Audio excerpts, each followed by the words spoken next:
Guys, welcome to a brand new episode of the Football Economy. I'm very excited this morning on a Sunday that a very good friend of mine, somebody that's done exceptional work in this Manchester United takeover on Twitter Spaces, somebody that's followed it very well. Paul is joining me. Paul, how are you? No, I'm not too bad. How are you yourself, you I'm mate? good. I'm good. Whew. Paul, thanks for taking time out. I know it's very early, and I messaged you last night. Can we do this? Can we do this? Um, Yeah.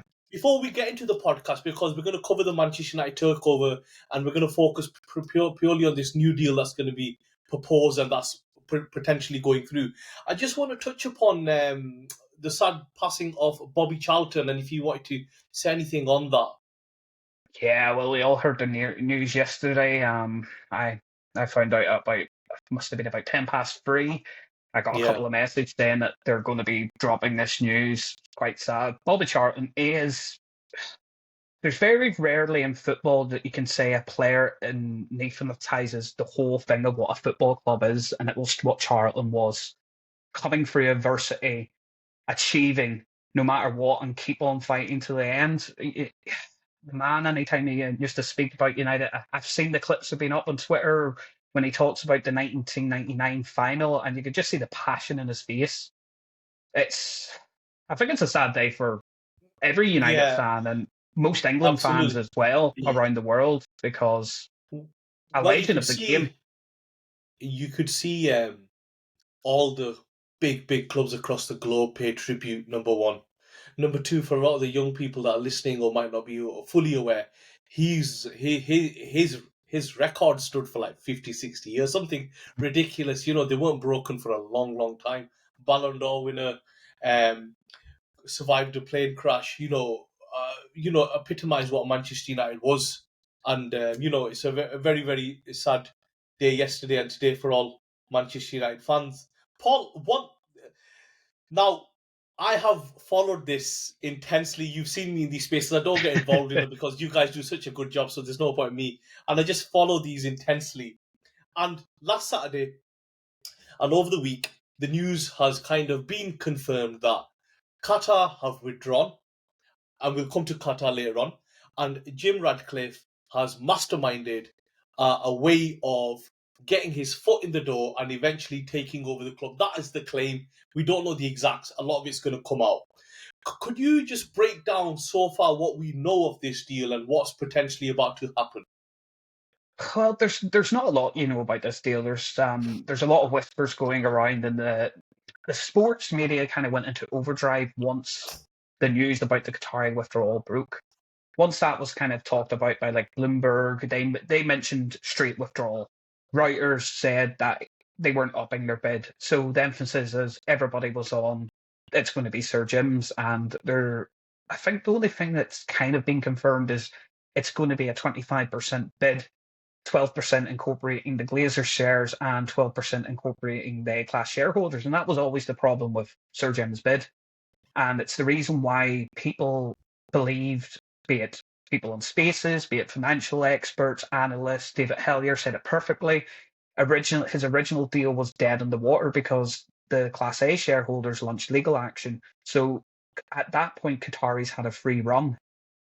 And to be totally honest, Sir Jim went back, reworked the deal, and basically was able to put a proposal on the table that incorporated the A-class shareholders. Now, what that deal incorporates, I could sit here for about 3 hours and give you about 50 Mm. million different ways how that deal could work. But if you look back on how Sir Jim buys businesses, not just football clubs, but his business thing, it's he either goes in with a massive majority stake where he gets outright say, or he invests in the company, but he wants a hands-on control of certain aspects of the company, and it's usually the worst performing aspects of the company. He says, if I'm investing now and eventually taking over, I need to get in at day one and fix what's wrong with this business. And when you talk about Manchester United, the one thing that's wrong with this business, it's not our commercials, it's our football. And football is indirectly linked or directly linked to the commercials of a football club. So there's many ways you can do this kind of deal with a certain level of control. And in football, it's a lot easier to do than in normal business to get control of that part of the aspect of the business. So depending on what questions you ask, I can try and answer. Yeah, sure. Me and you spoke about this a while ago, and I used to say like, I just don't get why Jim Ratcliffe is bidding against the Qataris. But if he's in the race, there's something going on somewhere because the guy's not stupid. And online, there was this narrative that was being painted that he's just there and he's been phased out and he's been told. And I was like, this guy's no dummy and he's not stupid. That he's just going to be made to look, an idiot that just was just there for the Qataris to have their money. And he eventually started maneuvering his way in, and I think he was in the race from day one. If you look back at it, I think he just had a lot of flexibility in him and he had a way of getting the deal done. The guy's a serious business operator. He's not some Mickey Mouse guy that just woke up and decided to, put a bid in. Just coming on to this 25%. We'll go off what we know so far. And again, these are just what we've read and it could go wrong. But let's just work off what we know. Is it 20% of Class B and 25% of Class A, or is it 12.5% each? This hasn't been confirmed yet, what the final deal is going to encompass it. But generally, if you're getting threatened with legal action from the Class A's, you have to balance your percentage off. So whatever percentage you're taking off the Glazers Class B, you have to take the exact same percentage off the Class A shares. So if you're buying 25% of the Class B shares, you have to buy 25% of the Class A shares to keep the balance right. So somebody can't basically say you're treating both sets of common shares differently. When you're doing a transaction in an M&A system, or even in this type of investment profile, when you've gone through a strategic review, because strategic review is not the Glazers reviewing what they're doing with their shares, it's reviewing what the company is doing with investment. So if the board are putting forward a recommendation in a strategic review for the 25%, it has to incorporate all shareholders. So if it is just 25% he's buying, it has to be 12 from B and 12 from A. It has to be that. You have to treat both shares equally in the matter. Wall Street Journal, did you see the article in the Wall Street Journal? They were saying, have a look at that. So naturally, last Saturday, everybody, like I said, the papers came to that he's buying 25%, and there was a 12.5% off Class A, Class B. The Wall Street Journal on Thursday, and I saw the Muppeteers put this out, they screenshot it and put it out there, and I checked it out. They were saying it's going to be 25% off Class A and 25% off Class B. But again, that's what they were claiming, and again, it's a very that would work out. Yeah, that would work out the same. Yeah, that would work out the same way. He's still buying 25. You see, he's still buying 25%. He's still buying the same percentage. That's what I'm saying. Nobody knows yet until we see that thing. If it is 25% of B and 25% of A, as in I'm buying 25% of the whole market, so I'm buying 25% out of 31, and I'm buying 25% of the Glazers out of 69. He'll de facto gain control of the company then, because a lot of people don't realise, if even at 12% right now, if he takes 12% of the Glazers B shares, that 12% is they split it per dyslexic brain's going to kick in, it's pro rata. So that means they take an equal percentage out of everybody's shares. If you do that with Glazers, everybody looks at the Glazers shares, but they look at their voting power, which is about 18%. Glazers don't actually, no one Glazer owns 18% in the company. They're all hovering around 12 to 14% mark. So if you do, even if you take the basis of the 12.5%, you're taking 2.4, 2.3% off all them Glazers. They're very close of hitting that 10% threshold. And once all the Glazers drop below that 10% threshold, the B shares become inactive. So if it is 25%, of the company out of the Glazers shares, that will drop all the Glazers kind of below the threshold where the B shares will no longer matter. And maybe that's his mastermind of how he takes control. Yeah, I think have a look at that Wall Street article. It was very interesting. It was quite in depth as well, and for the Wall Street Journal to publish that, I thought it was quite interesting. You know, one problem with this whole thing is it gets reported like a transfer. And a lot of people that comment on this, because we spend a lot of time on social, I find don't have an understanding of business. For example, when it was said that Jim Ratcliffe, and I forgot the other chap's name now, from the head of cycling. David.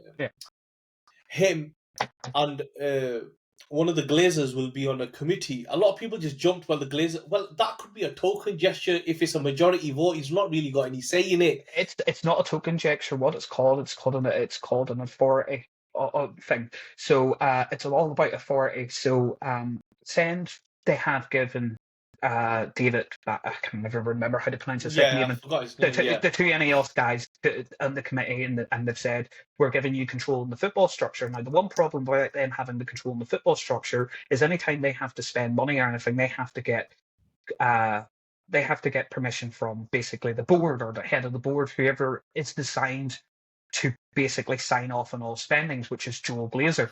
He has to sign off on all spending. So what you do with this committee is this committee's in place. It's a 2-against-1 vote. So if them two vote against Joel, that committee then carries Joel's authority. So you do not need him then to personally sign off on the deals. The committee carries his authority to sign off on the spending of money.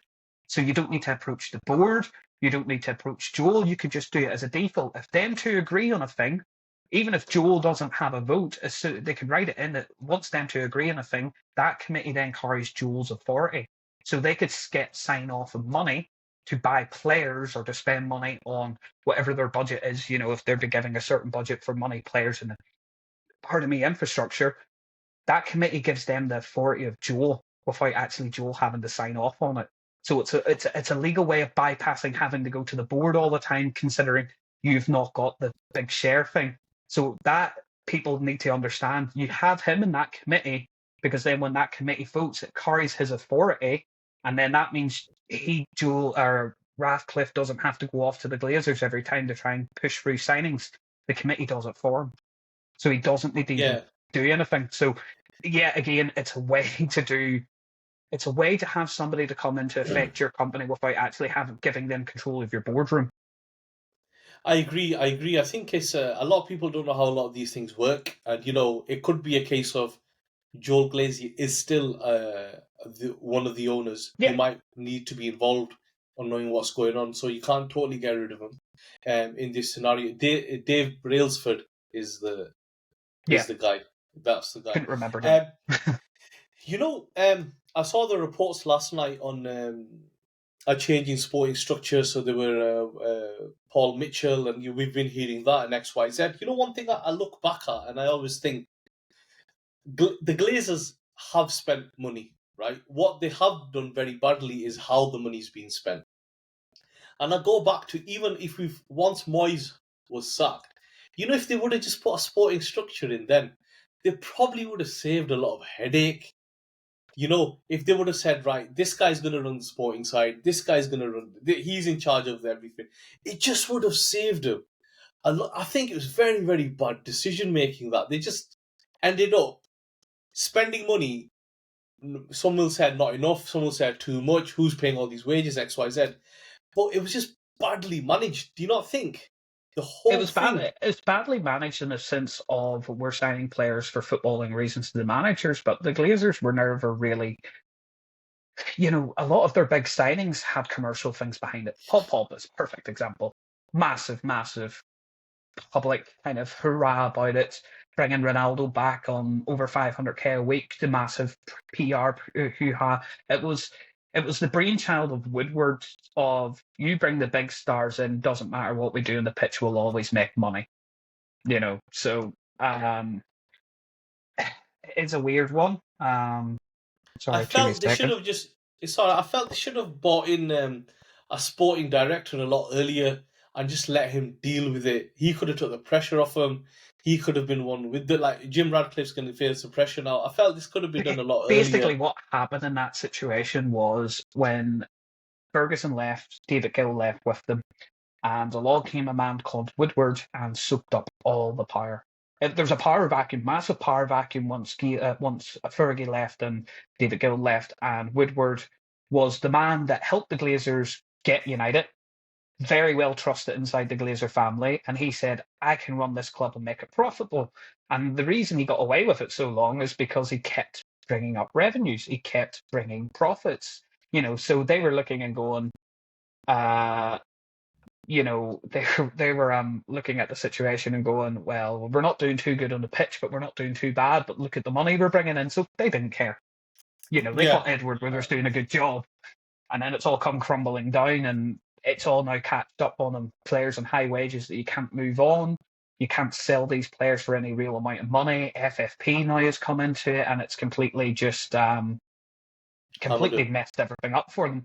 Their whole system has gone crashing down. And I was saying a few years ago, this could probably go on for another 5 or 10 years. Then COVID happened, and the only thing that was saving the Glazers in the sense of how they were running things was our cash reserves, which were circa plus 200 odd million. COVID came along, and like every other business in the world, cash reserves were cleaned.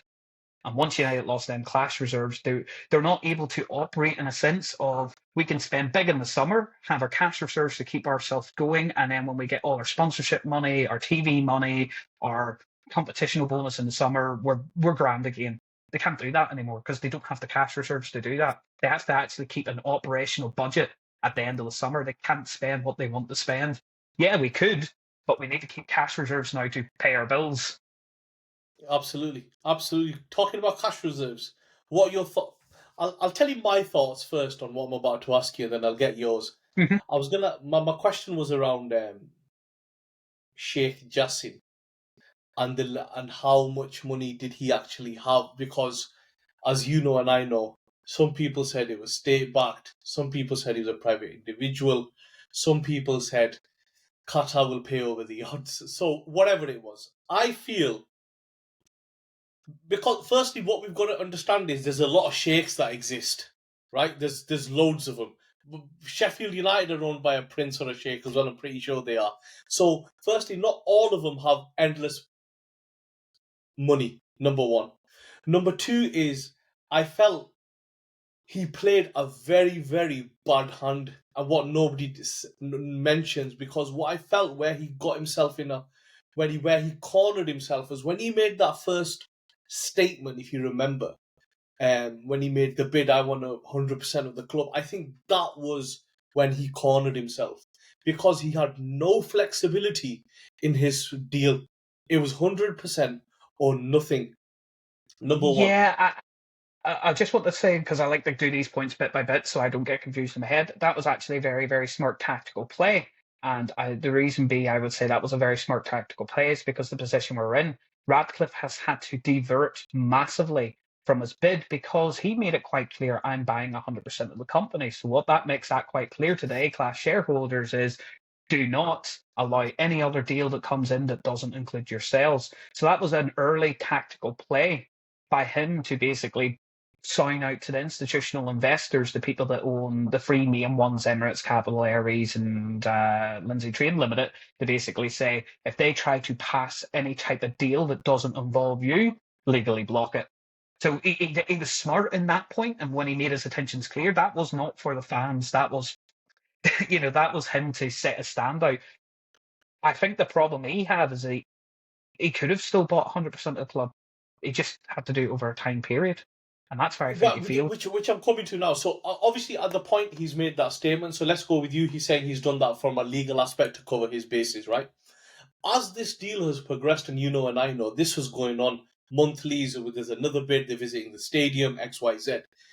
He hired some of the best minds to work on this because you could see it when they visited. They must have been able to read the room, right? In a deal, you've got to be able to read the room. So at some point, because it's clicked in Radcliffe's head that hang on, these guys want to stay, right? Two of these guys want to stay, four want to leave. If they can't vote on it, nothing's going to happen. At some point, the penny should have dropped and said, right, it isn't going to work how we've suggested. How about we do it in a phased takeover? How about we keep them in a minority share? How about another way of working it rather than sticking to their guns? And just my last point, then you can answer it together. Where I felt they didn't read the room also was they kept saying about the extra investment. But there's no point going on about the extra investment. It's like me saying I'm going to buy your house, so I'm going to sell it to me because I'm putting an extension on it. They should have had more maneuver. They just stuck to their guns and stuck to that kind of way of operating. What are your thoughts on that? So, to be honest, I don't blame them. That's principles of how you want to operate the company. Now, their principle operating the company is we don't want any of the old regime there. We want them gone. We want them out. We want a fresh break. We want to have 100% of the company so we can delist it and do massive improvements to the company from day one. Because the big advantage the Qataris had over Sir Jim is when they come in, they're able to do a lot of infrastructure investment, put plans up for buying Old Trafford. Now, the problem with that is an area that you want to actually build new Old Trafford on. If you're a listed company, there's a lot of legal obligations and a lot of money obligations in that. Plus, also, they would have to declare the investment for their infrastructure funding is also something I would say would be coming directly from the Qatari state. I would say that 1.7 billion is not coming from the 9-2 coffers; it's coming directly from the Qatari state, That's which is right. Yeah, it's totally, coming from the totally state. Yeah, legal, above board. The Premier League would have no issue with it. There's nothing wrong with them doing it. But if they were a listed company, they would have to declare that. As if they're a private company, they don't have to declare where that money's coming from, and that may have been just a thing they wanted to keep quiet or whatever. But as I say, it's just two emphasis of running a business. Sir Jim has done it before. He's quite happily to go into people that have different ideologies and run the business. I think the problem with Sheikh Hassim and the 9-2 Foundation on doing a stage buyout is I think it still comes under the pretense of Joel and Avram would still want to be in the board in some way, and I don't think the Qataris, being the people they are, or the businessmen they are, how they operate their businesses would allow that to happen, because they'd be like, no, we're putting the money in, we're putting the effort in, we're not allowing you to sit on the board and take the credit for it. You can see where I'm coming from. They're very proud people. When they put the work in, it's their work. They don't want somebody else to share in that limelight.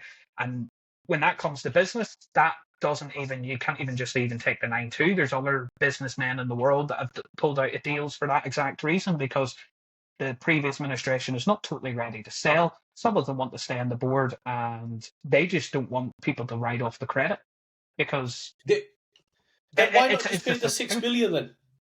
Well, this is the question. Is also its valuation to cost ratio. Do they see it worth £6 billion in valuation? I know everybody goes on. This is another thing that people like to go on about, which is it's double United's valuation. No, it's double United's market cap. United's market cap for our shares on the A-class share market are not representative of our enterprise value, because the market cap is basically a judgment of them shares, how much them shares are worth, and how much money or control you can get. Our A shares are useless. You get very little That's dividends right. paid out of our shares, hence why our market value is so low. Enterprise value is completely different. That's why you go to the Forbes list. If you look at Forbes, they value us at something 5 points. I can't remember what it was 6, last. I think it Something, is. Yeah, yeah, 5.6. $5.6 billion. So it's not. He never offered double what United is worth. He offered double our market cap, which is very different things. The interesting thing will be once their strategic review is done, we'll see how much the bids were. We'll see what the terms of the bids were. We'll see if Sheikh Hassim's bid incorporated the debt or not. Exact same with Sir Jim's valuations. Pardon me, sorry. So a lot of these questions won't be answered. But at the end of the day, I can't criticise somebody for not wanting to spend £6 billion on something that's also going to need massive amounts of investment into it. That is their decision. If they don't feel the club is worth the 6 billion and don't want to give the 6 billion valuation, that's totally up to them. I can take my hat off for Sir Jim in a business sense of doing what he did, and being flexible with the Glazers was always going to be paramount if you're wanting to get any gain of control. But I will hold my praise back for him soon, because unless I see in these with the articles of sale and the strategic review documents that he doesn't have an ironclad proposal in place to take control of the Glazers within a certain period of time, be that all of them gone in 3 years or even minority control in 3 years, I'd be very critical of his deal. I'm basing 100%. my I agree unless with that. unless it involves him getting control that's ironclad, I can read on a bit of paper. If it's just a 25% minority investment where he gets sporting control, and there's nothing down in paper that he's going to get full minority control over the club, I'd be a bit angry at that, because at least with full control in so many Mm. years, I can say effectively things will change for Manchester United, because the Glazers' grip and control will be gone. He can take over the footballing department, but it's not going to change the club. Short I term, yes. agree. Long term, no. So I'm holding back praise and criticism for both bids until I actually Sure. see the details. Yeah, I think just to add on to that, I think if Radcliffe doesn't have anything in there, where he takes control or buys them out. I think it's a PR disaster. It's a Massive. billion down the drain. He should never have got involved. He should have just stuck to F1 because this is relentless. Football scrutiny, fan scrutiny, media scrutiny at a club of this is relentless. And Massive. this legacy that he wants to leave will go down the pan, and whoever advised him to do that is just stupid. But I, if he has done it in a phased buyout, and he has done it as we're assuming he is, then you've got to take your hats off to him and say, you know what, he's outsmarted everyone, and he's going to get a deal done. Well, we'll have to wait and I think it's the choice of words, outsmart, and I don't think he's outsmarted the Qataris. I think he's just being flexible, and flexible is not outsmarting. Flexibility is him compromising. And compromising a business is sometimes a big thing. Usually, when you don't need compromising, is when the Qataris come in like they have and put a lot of money up front. Usually, that is enough to get. David Hallier said it brilliantly before the news broke about the Qataris being out, and then he was in agreement with a lot of people in the financial sector I talked to. Is he sees the Sir Jim bid coming in at 25%, whatever details they put on the end of it, and he sees the Qataris coming in reacting and upping their bid. And that's what everybody expected. And we expected them to just bid and bid and bid until they got it. Don't know what's going on. That emphasis was always what everybody thought. Hence why the market, when the Qataris came in, do you see the stocks? $27 a share. Because that's right. Yeah, usually when they come in with money, they'll just pay. Now, I'm pretty sure there was probably a price that Joel and Avram would have called it a day if they had hit the 6 billion pound valuation, 6.5 billion valuation. As you say, that 1.7 billion dollars that they had for investment, take $1 billion out of that and put it into the club and buy the club. That would have worked, but obviously they had a hard cap of how much money they were willing to spend on Manchester United, and for whatever reason, nobody will be able to tell you. And who knows? Unlikeliest they could come in and bid again, but I think that clock is slowly ticking. yeah. There is an I think investment. There's an investment call with Ineos tomorrow that has tomorrow. been Yeah, financial people have confirmed. That's a clear sign. That is, for people that don't know, this is not him talking to a load of lenders and going, get me money. This is him talking to all the different boards under the Ineos group. This is a credit meeting. So this is where he talks and he says, look, your budgets were set as this. I'm not saying this is true, but usually it would be, I'm doing this type of acquisition. I'm cutting your credit budgets down because I need that credit facility to go to my acquisition. Generally what kind of happens in these kind of credit meetings, because they're given budgets based on what cash they have on hand and what cash they can loan to like improve infrastructure and them separate businesses. But if he's now sucking up a lot of his credit to do another acquisition, he'd be adjusting budgets. That's what that call could be. Then we have our financials on the 26th, and could they're I going to just be ask interesting. Paul? Just coming on that, could he? I was looking at this. I was trying to figure this out, and could he take all of Manchester United's debt and put it on himself and convert that into stock? No, because that would be because he's buying control. If he converts it into stock, it would be That'd pointless be doing quite that. interesting. No, but Yeah, it'll that be without him. yeah, it would be pointless doing that there and converting it into a stock option, because then you have to convince the Glazers to issue shares to convert that into a stock option. You're more better and it's more beneficial than else just to absorb the debt. Quite simply, it's benefit because, as I say, you look at the numbers. Ineos revenue 6.5 billion, United's valuation 6 billion, United's debt is 500 million. How much is that as a percentage of Ineos's income over the year? You know, you're talking.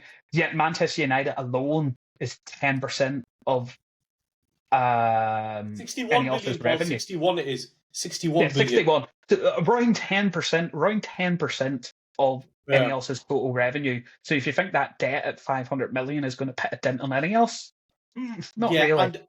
and and just to add to that, the other interesting thing about Ineos is private, so it's hard to see Oh, what it's not going on. only it's private, it's through the Isle of Man. So when you That's run a right. company, Yeah. a private company in the UK, you have to report your earnings to Company House every year. Football clubs Correct. do it, United do it. In the Isle of Man, you don't. You don't have to report anything. This is why the Mm, estimates about how much Ineos pull, how much Sir Jim's actually worth, they base it off what available tax records they can get, but that doesn't tell the whole story the whole because, as story. I Yeah. say, If you have £1 billion in debt, you get tax breaks because of that debt if that debt is going into infrastructure payments in certain Correct. countries. So it's very, very hard to judge it. But I think as well Is- as one thing that people don't seem to mention along with this 25% is what else is he going to do?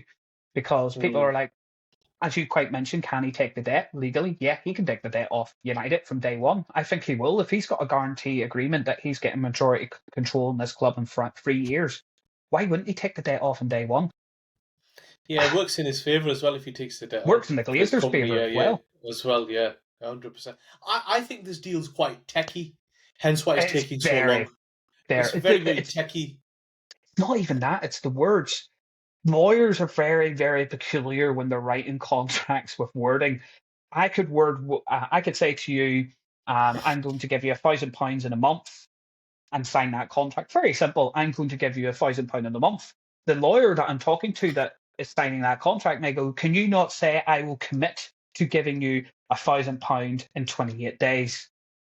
Exact same term. You're getting the Yeah. £1,000, but they wanted the wording different. So when you get into these type of deals, it's I think there was a lawyer on Twitter that said it the best way. These deals are what you call kind of Frankenstein contracts. You're pulling contracts from different areas, different deals you've done You're on about before. Swedish Rumble, aren't you?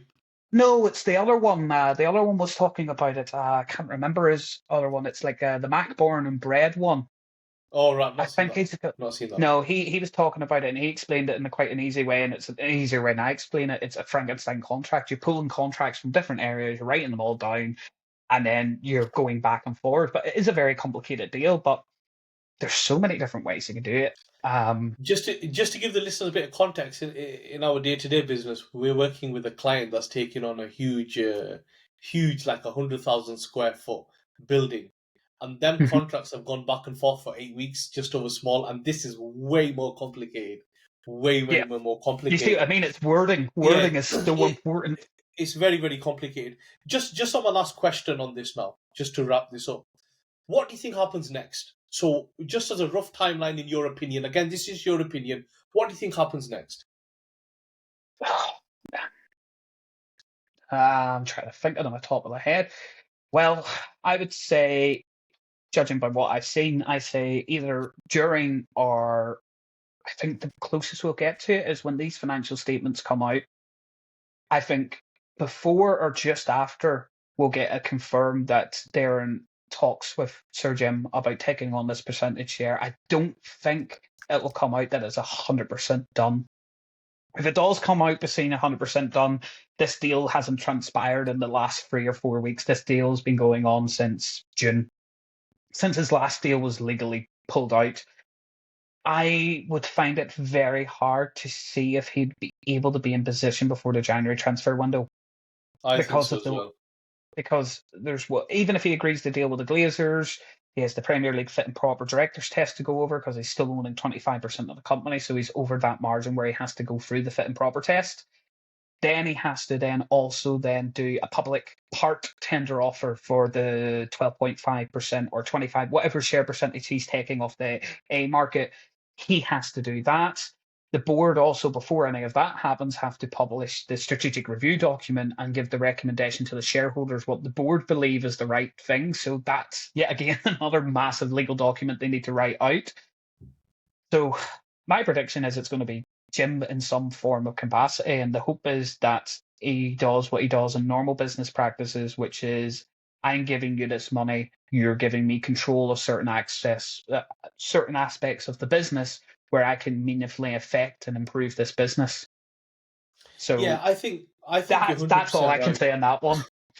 I think January is a tough ask, and also if you look at the news where he wants to make sporting changes, there's talk of a new CEO. I don't know if he can do that or not. There's talk of a new sporting director, which I think is pretty much gonna happen. Yeah. God knows what other changes they're gonna do. I think to put all that in place by Jan and then have a plan for Jan, I think is doubtful. Well, he's going to go in. The first thing he's going to do, even once he steps through that door, is do his 100-day review, like every business does. He's going to do a 100-day review. He has seen the footballing structure inside United because he's been there, but he's going to have a more personal on to on where the staff are able to approach him and talk to him freely. Like when they were doing the reviews in Old Trafford, it was all, it was PR talk. Yeah, This is what we yeah. want to see in the club. I think he does his 100-day review, and I say you're going to see sweeping changes come January time. I honestly think he's not the type of guy, when he's gone into other businesses before, if people are underperforming or don't have the vision and don't have the drive, he will get rid of them. Now, the argument you could have in that section is, will he bring the right people in place? That is up for massive debate, because he has brought in bad people at Nice and he's got rid of them. Yes, to his credit, once he realised they hasn't worked out, he's got rid of them people and he's replaced them. But at a club like Manchester United, you can't afford to do it. If you're going into this company to do sweeping changes, he has to win this fan base over very quickly. He has to get them right. That's always going to be up for debate. But I think a lot of people's jobs at Old Trafford in the head, you're talking Richard Arnold as CEO, that is a bit under threat because of the way he's handled it. He may still have a position at the club, but not as CEO. John Murters is under threat because you want a I best in think he's class gone. director of football. I Yeah, think, I think he'll either be sacked or he'll be rediverted back down to youth level development, because John Murter, so to his credit, was very good at bringing in youth talent. Very good eye at catching the youth talent and bringing them in. And the United's academy has failed progressing them youth talents to the first team. But yeah, I think he does big changes. And I'm hoping you're getting the likes. Not saying it'll be Paul Mitchell, but you're getting the likes of that, and you're getting somebody of that yeah. caliber. I was even looking at. Sorry, I forgot the other guy's name. I wasn't aware of him until the story came out. The one who was at PSG and Juventus, the CEO. I forgot his Lauren name. Blanc. Yes, and his track record was exceptional. I wasn't aware that he was behind the Jordan and Paris marketing deals, and Very, how very he good. helped, He's an how he ex-footballer. helped, yeah, how he helped Juventus phase come out of that really tough period where they got relegated and build out the stadium. So very impressive with that. And look, Paul, it's been a pleasure. Let's see how this pans out. It's changing daily. By the time this goes out on Tuesday, after tomorrow's investor call, this could be all wrong or all Yeah, right. yeah, it could be. It's a never changing landscape. But thank you for I your think I time. think I think the more interesting thing people should realize is, once we get these documents, this is a public company sale. We'll get the gritty detail. The strategic review guys, we'll find out what bidders were in and when them bidders pulled out and what was going on with them bidders, because the board have to actually release them documents. They have to say how many minority investors they had, how many majority investors they had, if they went into deep negotiations with one of them, and what their offer was. All this has to be put out and timelined. So people that have been saying stuff and claiming stuff and coming out with all this here, all these arguments and everything, guys, just wait until the documents come out and we can dissect them, and we'll be able to give a more clear answer of what's going to Yeah, happen with United. and just to add to that, regarding Jim Ratcliffe, I know he's not everyone's cup of tea, but he has, um, after like nearly 20 years, if it goes through, been able to make some sort of change and a new view, a new point of view of how to operate things. And hopefully, if he has got a phased buyout, I think everyone should get behind him. There's no point crying over Qatar now, it's done, it's gone. Get behind the guy that is putting the money in, get behind the guy that wants to make the changes and move forward. And just one other thing, people need to stop jumping to conclusions without having full understandings online on how things work in business transactions. Perfect example. Perfect example. Just before you go, it was my friend Billy that put up the itinerary for the board meeting. Did you see Oh that? yeah, yeah, I saw that with the And buffet. everybody jumped on it and said, Yeah, "Oh, this, it looks genuine, looks genuine." You literally have our. To be fair, Patrick Stewart is actually our legal secretary, but he's written as USS in it. But it's the thing, people didn't read the document; they just looked at it, looked at one fact of it, and went mad without yeah. actually reading it. For me, it was the Ginsters partnership, which I Yeah. thought this is, yeah. And then you It was had the buffet. It was the buffet that got yeah, me. it was crazy. It was crazy. Yeah. Exactly. That is my point. People, um, you know, jump into conclusions and stuff without having a full context. But look, Paul, it's been a pleasure. Thank you for taking time out on a Sunday for me. We'll do this again very soon as things and change. Have a great day and thank you so much. You too, mate. Thank you now.